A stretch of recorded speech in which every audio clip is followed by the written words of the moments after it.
Amém? Então vamos para a palavra de Deus.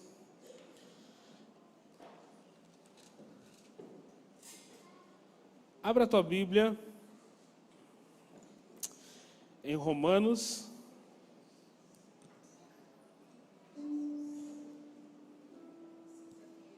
Romanos, capítulo 3.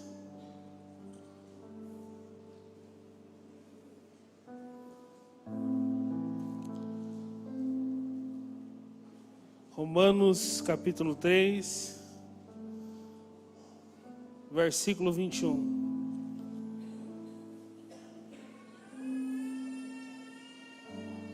Irmãos, ontem nós tivemos um trabalho com as crianças aqui no sábado. Você que tem criança de 3 a 10 anos, traga. Nós temos um trabalho aqui que as irmãs disponibilizam o seu tempo para estar ensinando seu filho. Nós não temos durante o culto um local ainda para nós levarmos as crianças, mas todo segundo sábado do mês nós temos esse trabalho com as crianças. Então não deixe de trazer os seus filhos. Ontem à noite nós tivemos o nosso culto com os jovens, foi uma bênção. Os jovens que estavam aqui conseguiram ver, e experimentar aquilo que Deus fez para nós naquela noite. Amém? E eu quero convidar você para segunda-feira, amanhã, às 20 horas, nós vamos estar dando prosseguimento à nossa escola sobre Romanos. Nós vamos falar sobre Romanos, capítulo por capítulo, versículo por versículo. Tem sido muito bom. Nós terminamos o livro. Qual foi o livro das últimas aulas? Foi bom o livro de Gálatas? Nós terminamos o livro de Gálatas e estamos começando Romanos, capítulo 1, que é a base da nossa salvação. Amém? Então, não falte, eu espero você. Romanos, capítulo 3, versículo 21. Abraço os irmãos de Chapecó e de Guaratuba. Depois a igreja vai mandar aí uma saudação a todos vocês. Vamos lá. Mas agora se manifestou sem a lei a justiça de Deus, tendo o testemunho da lei e dos profetas, isto é, a justiça de Deus pela fé em Jesus Cristo, para todos e sobre todos os que creem, porque não há diferença, porque todos pecaram e destituídos estão da glória de Deus, sendo justificados gratuitamente pela sua graça, pela redenção que há em Cristo Jesus, a qual Deus propôs para propiciação pela fé no seu sangue, para demonstrar a sua justiça pela remissão dos pecados dantes cometidos sobre a paciência de Deus, para demonstrar da sua justiça nesse tempo presente, para que ele seja justo e justificador daquele que tem fé em Jesus. Onde está logo a vanglória? Ela é excluída. Por qual lei? Das obras? Não, mas pela lei da fé. Concluímos, pois, que o homem é justificado pela fé, sem as obras da lei. Amém? Ali no 30, visto que Deus é um só, que justifica pela fé a circuncisão e por meio da fé a incircuncisão, anulamos, pois, a lei pela fé?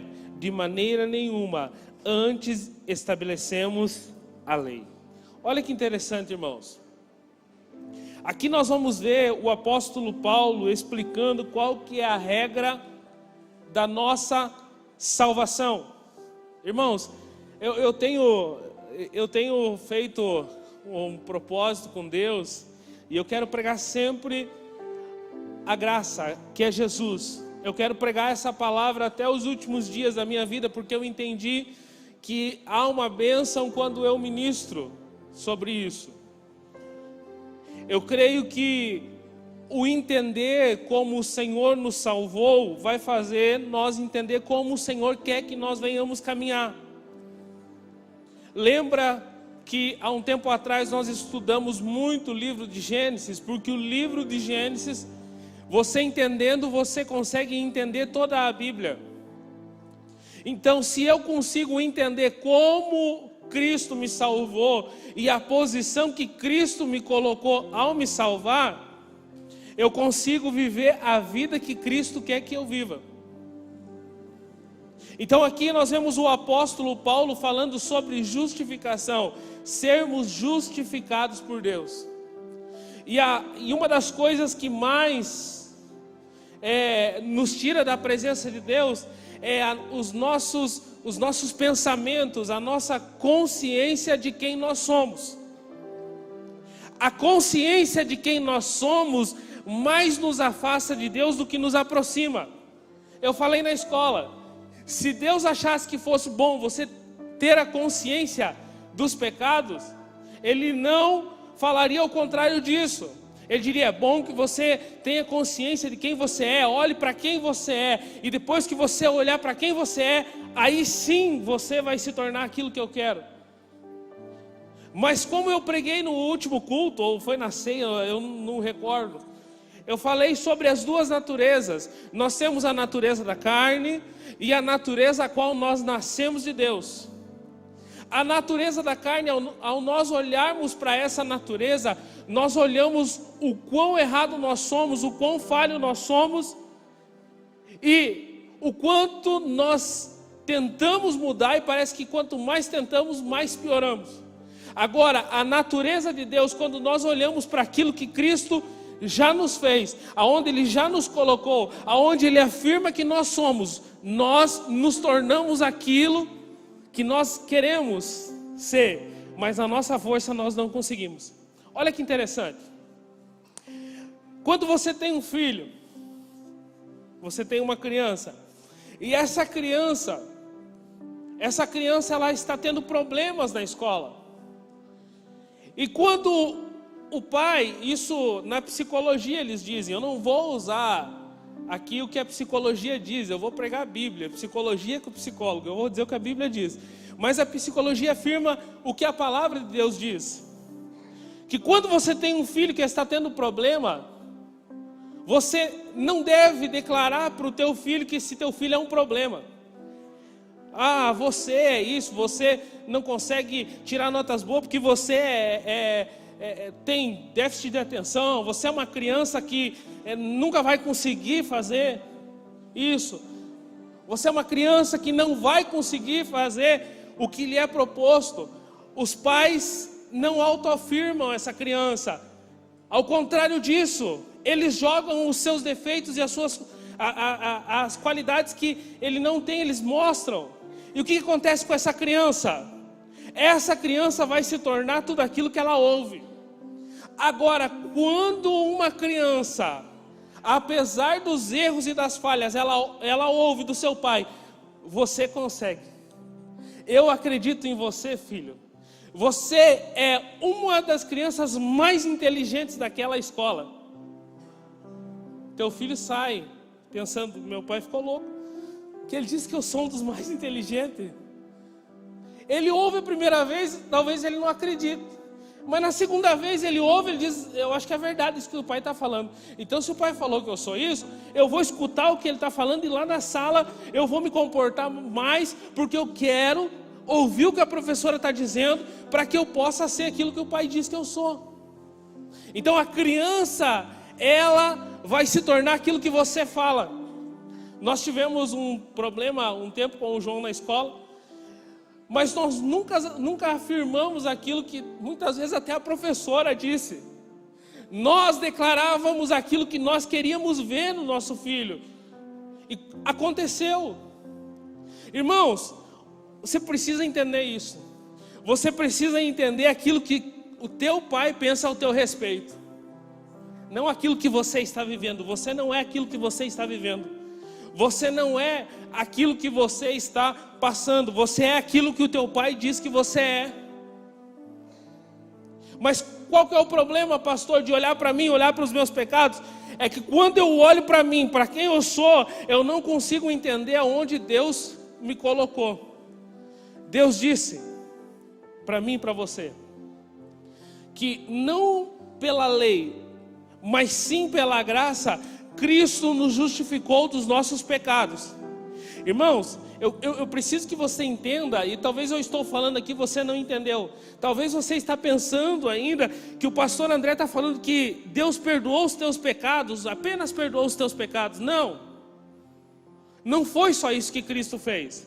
Porque perdoar só os teus pecados não seria algo que te colocaria na posição que Cristo te colocou. Olha o que Ele fez por mim e por você. Ele perdoou todos os nossos pecados. Sim, isso quer dizer que o castigo que viria sobre nós foi sobre Jesus Cristo, foi removido.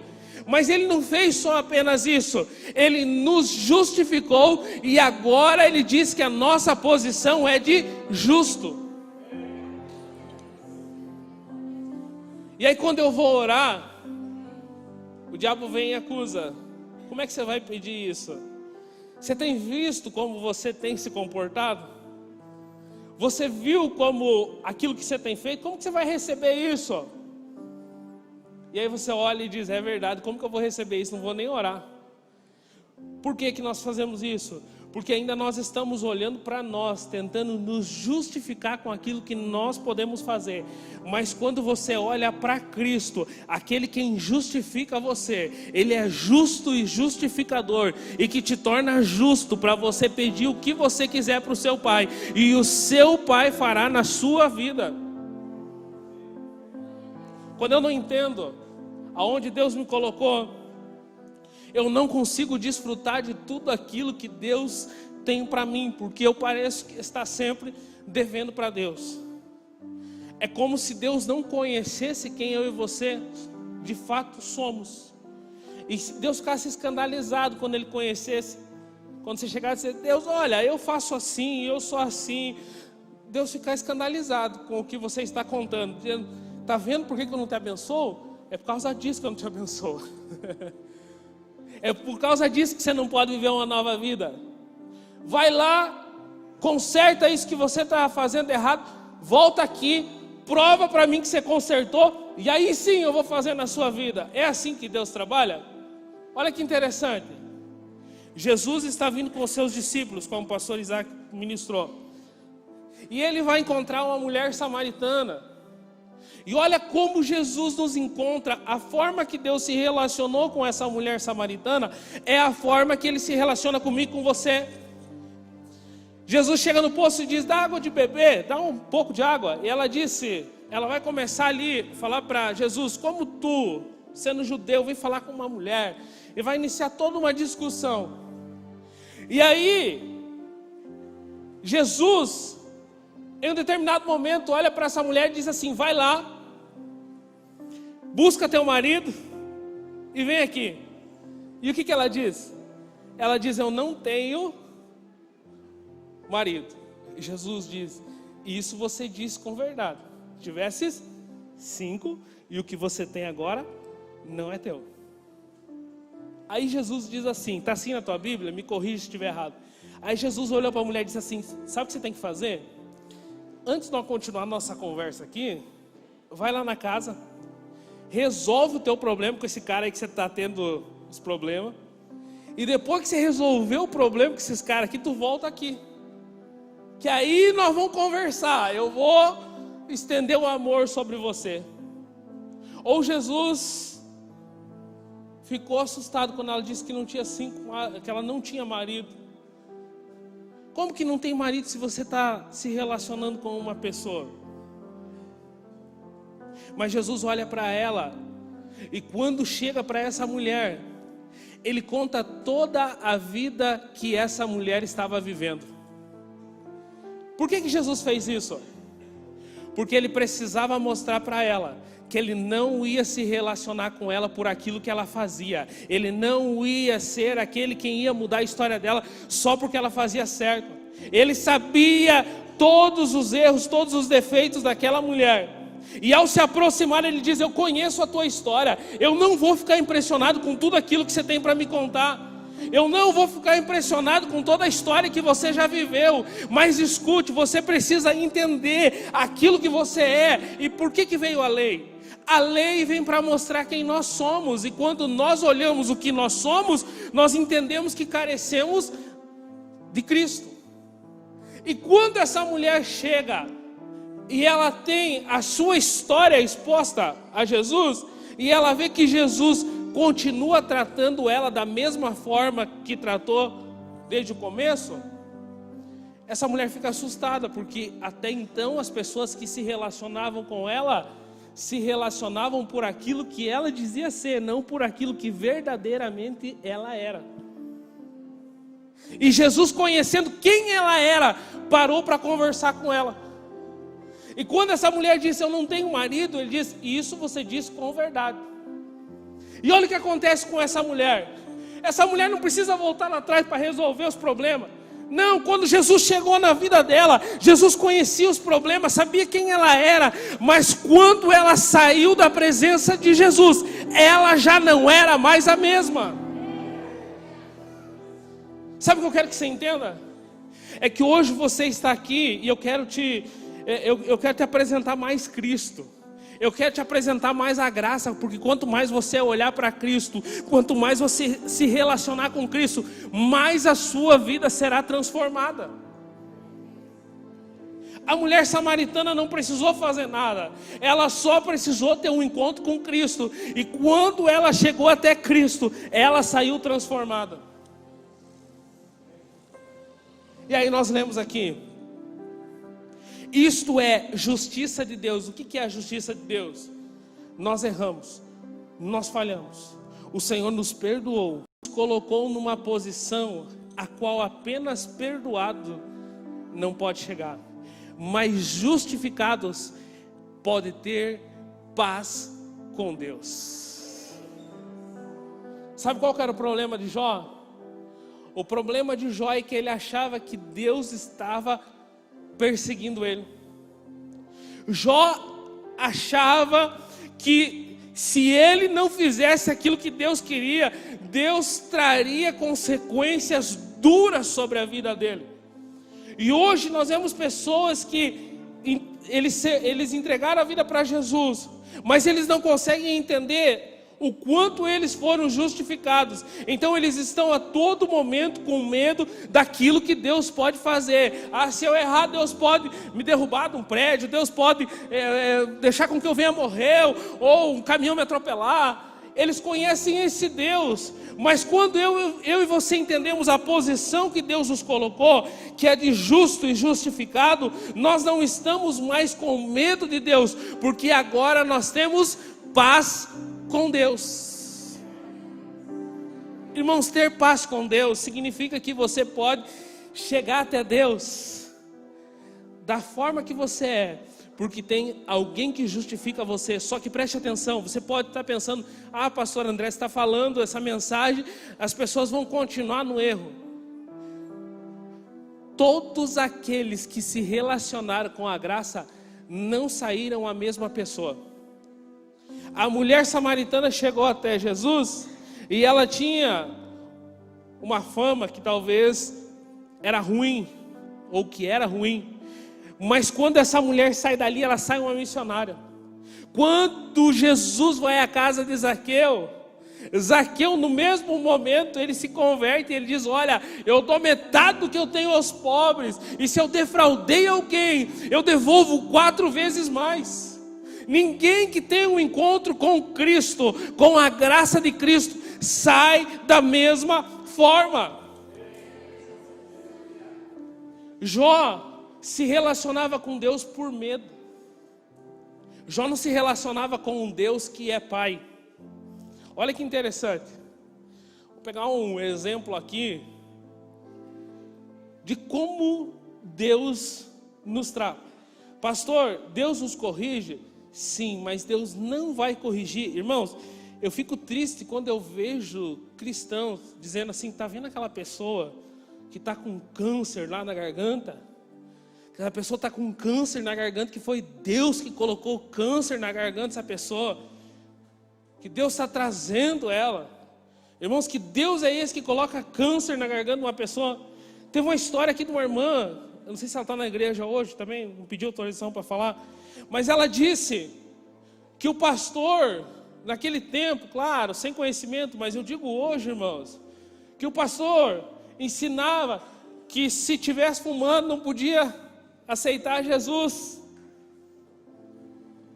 E eu falei aqui na ceia algo que eu não falo, ceia não, eu falei na escola algo que eu não falo no culto para não escandalizar. Enquanto ela não parasse de fumar, ela não podia aceitar a Jesus Cristo.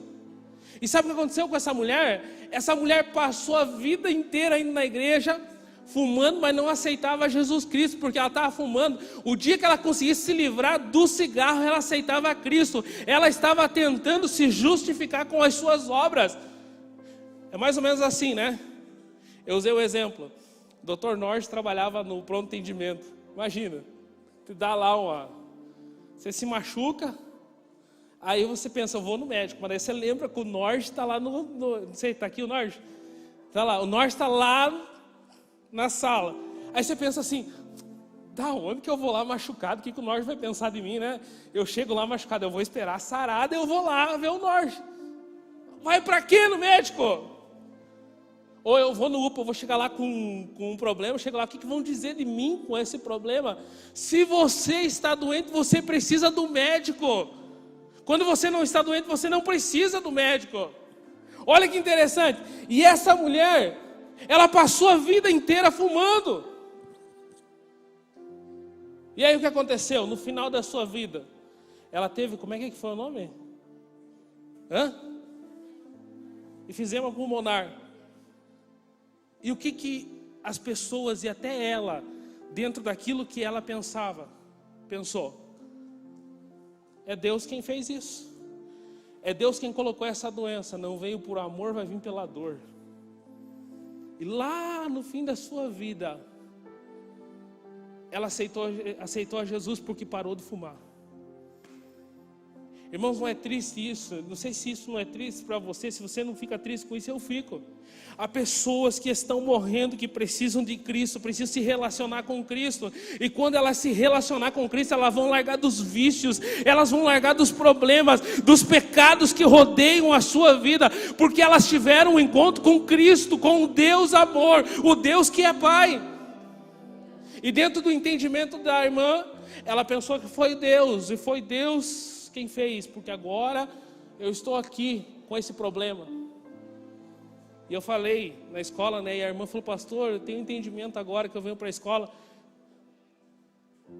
que o cigarro, a consequência do cigarro foi a doença que ela teve.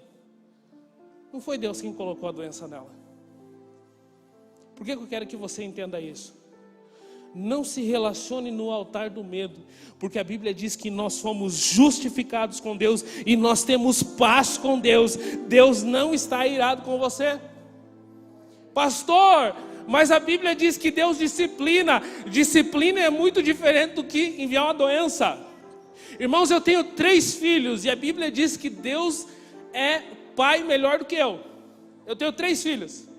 E se o meu filho desobedecer, eu não tenho coragem. Se eu pudesse colocar um câncer na garganta dele para ele aprender a me respeitar.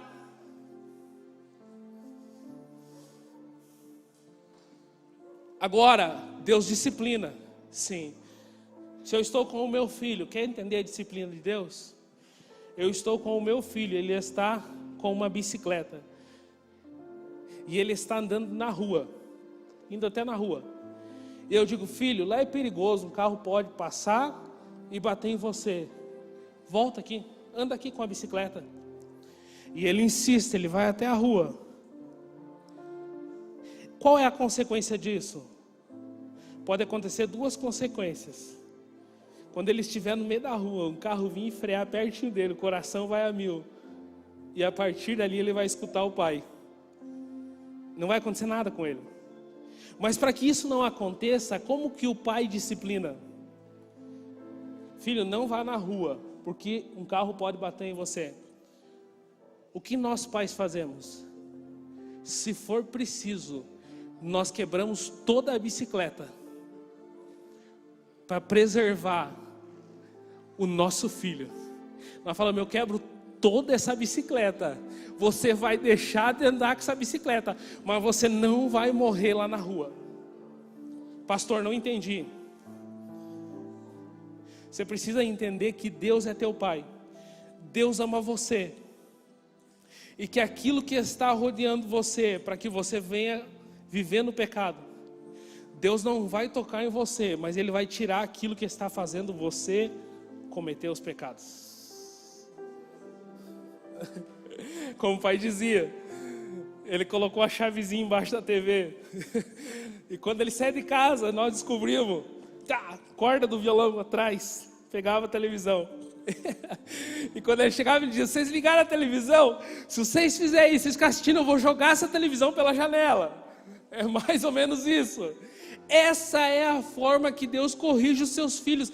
É diferente do que muitas vezes fomos ensinados. Deus não está bravo com você, Deus não está nervoso com você, Deus não quer enviar uma doença sobre você.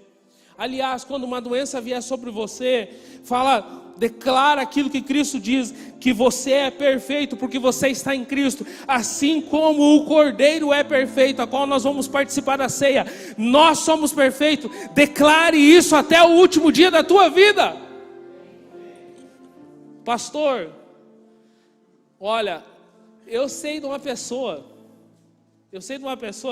que declarou isso até o último dia da vida dela e morreu com a doença.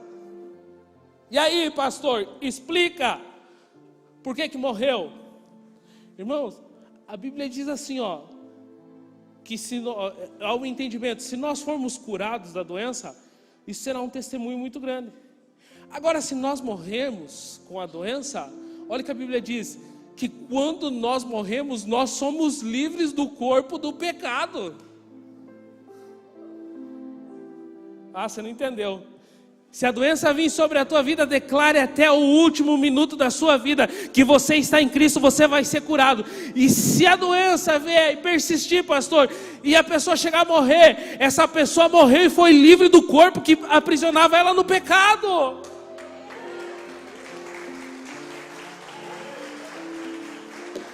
Nada pode nos separar do amor de Deus. Sabe o que eu quero que você entenda? É que você é perfeito. Deus. Deus olha para você e Ele vê você perfeito. Irmãos, hoje é o dia de usar o exemplo. Eu não gosto de usar muito exemplo meu. Eu gosto de falar de Deus. Eu não sou nada. Mas eu tenho 3 filhos, Deus me ensina através deles. Eu tenho 3 filhos, eles são perfeitos. A pastora Keila coloca o João para lavar louça. Já imaginou como que fica a situação da casa inteira? Um pouquinho mais pior do que quando o pai dele vai lavar louça. E quando ela coloca ele para fazer as coisas e ajudar, o João vai lá e tenta desempenhar o papel, fazer a função ali, mas aquilo, aos olhos do pai e da mãe, não fica 100% perfeito, sim ou não? Você vai olhar para a criança, que bom filho, ficou maravilhoso. Aí você vai lá e tem que lavar toda a louça de volta. E teu filho sai dali, né? Eu ajudei a mãe, olha como eu sou bom. A mãe diz que eu sou bom. Sai feliz da vida. Irmão, sabe o que nós precisamos entender? É que dentro da igreja a qual nós estamos inseridos, nós somos como essa criança de 8 anos que vai tentar ajudar o pai. Alguns têm 12 anos e lavam a louça um pouquinho melhor. Alguns têm 14 anos e lavam a louça melhor. Outros têm 18 anos. Pastor, não estou entendendo o que você está querendo dizer. É que indiferente da idade do meu filho, quando ele está querendo ajudar aquilo que ele está tentando fazer, talvez não ficou perfeito, mas quando eu olho para o meu filho, eu vejo que ele é perfeito. Apesar de ele não conseguir fazer aquilo com perfeição, mas eu, pai do João, quando olho para ele, eu digo, meu filho é perfeito. Ele só não lavou a louça 100% porque ele tem 8 anos de idade. mas ele vai ter 10, ele vai ter 12, ele vai ter 15, 16, 20, 30.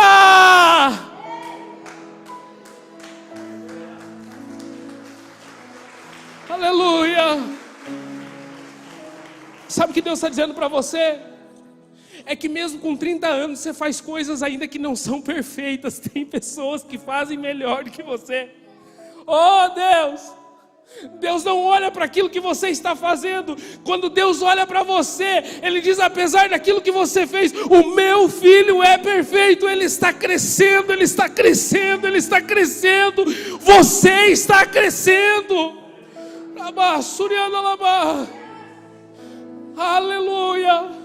Como eu cresço, pastor? À medida em que eu me relaciono com Deus, que eu me relaciono com o Pai, eu vou crescendo em maturidade. Aleluia. Não importa aquilo que você fez. Talvez você tentou muitas vezes fazer o teu melhor, e você tentou na tua força, mas eu quero dizer para você: tenta na força de Deus. Deus olhou para Abraão e disse: ser perfeito, Abraão, porque para andar comigo tem que ser perfeito.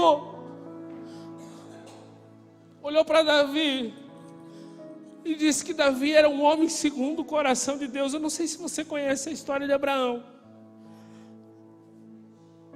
Eu não sei se você conhece a história de Davi, mas para andar com Deus tem que ser perfeito. Sabe o que Jesus fez quando morreu na cruz? Ele te tornou perfeito. Quando você anda com o perfeito, você se torna perfeito. Por isso que a Bíblia diz que nós temos que ceiar. Quando você come do pão e você toma o suco, você entende que faz parte do corpo de Cristo. No corpo de Cristo não há imperfeição, e você está no corpo de Cristo. É Ele quem transforma você. Deus, se você olhar a história de Abraão, Abraão foi um homem que fez tantas coisas erradas, mas o seu coração estava em Deus. Davi, um homem também que cometeu muitos erros, mas a Bíblia diz: Davi, homem segundo o meu coração. Eu quero que você entenda nessa noite que Deus olha para o teu coração. Se teu coração for perfeito, você é um homem segundo o coração de Deus. Pastor, mas agora a consciência me acusou que o meu coração ainda não é perfeito, pastor, porque eu cometo pecados. Entenda uma coisa: nós somos alma, espírito e corpo. A Bíblia diz que o nosso espírito está relacionado ao nosso coração. Irmão, essa é uma revelação forte para você sair daqui nessa noite sendo transformado em muitas áreas da sua vida. Ele diz que o nosso espírito é o nosso coração. E a Bíblia diz que nós temos uma nova natureza, e essa nova natureza, ela vem do nosso espírito. Então o teu coração, ele não é perfeito por aquilo que você faz, é por aquilo que Cristo fez. Não é por aquilo que você faz. Apesar daquilo que você faz, você não gosta de fazer, entenda de uma vez por todas: viva a vida no Espírito. E ele diz assim, que Davi era um homem segundo o coração de Deus. E a mesma coisa que Deus fala a respeito de Davi, Ele fala a respeito de você. Você é um homem, uma mulher segundo o coração de Deus. E você pode andar com Deus. Aliás, Ele está com você todos os dias. Irmãos, Ele é aquela pessoa que vai na tua casa e que Ele não quer saber quanto você tem na conta, o que você pode dar de bom para ela, se você pode colocar ela no melhor sofá ou no banquinho de madeira. Ela é aquela pessoa que chega lá e ela quer conversar com você. Você é mais importante que as coisas.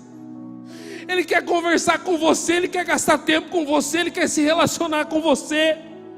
Você já percebeu que ao passar do tempo, quando nós casamos e alguns anos depois nós vamos pegando traços da outra pessoa?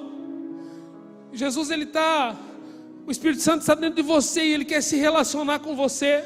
À medida que Ele se relaciona com você, que Ele conversa com você, Ele vai transmitir aquilo que Ele tem para você, e você vai entendendo onde você foi colocado no corpo de Cristo. Não é você tentando mostrar algo para Deus, mas é o Espírito Santo trabalhando dentro de você, de dentro para fora, Ele transformando tudo aquilo que está de errado, aquilo que você mesmo sabe que está errado, mas não é na sua força, é Cristo em você. Deus, eu queria chamar o Ministério de Louvor. Tem um hino que nós cantamos ontem. Eu quero que você fique de pé. Aleluia. Romanos 3:24. Sendo justificados gratuitamente pela sua graça, pela redenção que há em Cristo Jesus, o qual Deus propôs para propiciação pela fé no seu sangue, para demonstrar a sua justiça pela remissão dos pecados. Será que nós cantamos aquele hino? Sabe que eu e você precisamos? Nós só precisamos de uma coisa: entender que nós precisamos nos relacionar com o corpo e o sangue de Cristo Jesus. E quando nós nos relacionamos com o corpo e o sangue de Jesus Cristo, nós somos transformados naquilo que Cristo é. Eu quero te convidar você para sair do lugar, antes de nós ceiarmos. Você que entendeu essa verdade, que Deus ama você, Deus te justificou, e que nessa noite você sai daqui não da mesma forma que você chegou. Você sai daqui transformado, porque você teve a sua mente renovada. Eu quero te convidar você para vir à frente. Nós queremos liberar a vida sobre você. Nós queremos liberar a vida sobre você. E que a graça do Senhor seja como um rio fluindo em todas as áreas da sua vida, que talvez você não consegue mudar, mas o rio, por onde ele passar, as suas águas vão transformar. Eu quero chamar os presbíteros. Nós só vamos orar por uma coisa: para que a vida de Deus, a vida no Espírito, preste atenção, você só vai declarar isso, a vida no Espírito seja liberada sobre a vida dessa pessoa e que flua como um rio. Nós queremos orar por você. Pode sair do teu lugar. Pode sair do teu lugar e vir à frente. Nós queremos liberar isso sobre a tua vida. E a partir desta noite você não será mais o mesmo. Deus nessa noite transforma o seu entendimento para você entender aquilo que o Senhor Jesus Cristo fez e a posição a qual Ele colocou você. Saia do teu lugar e venha.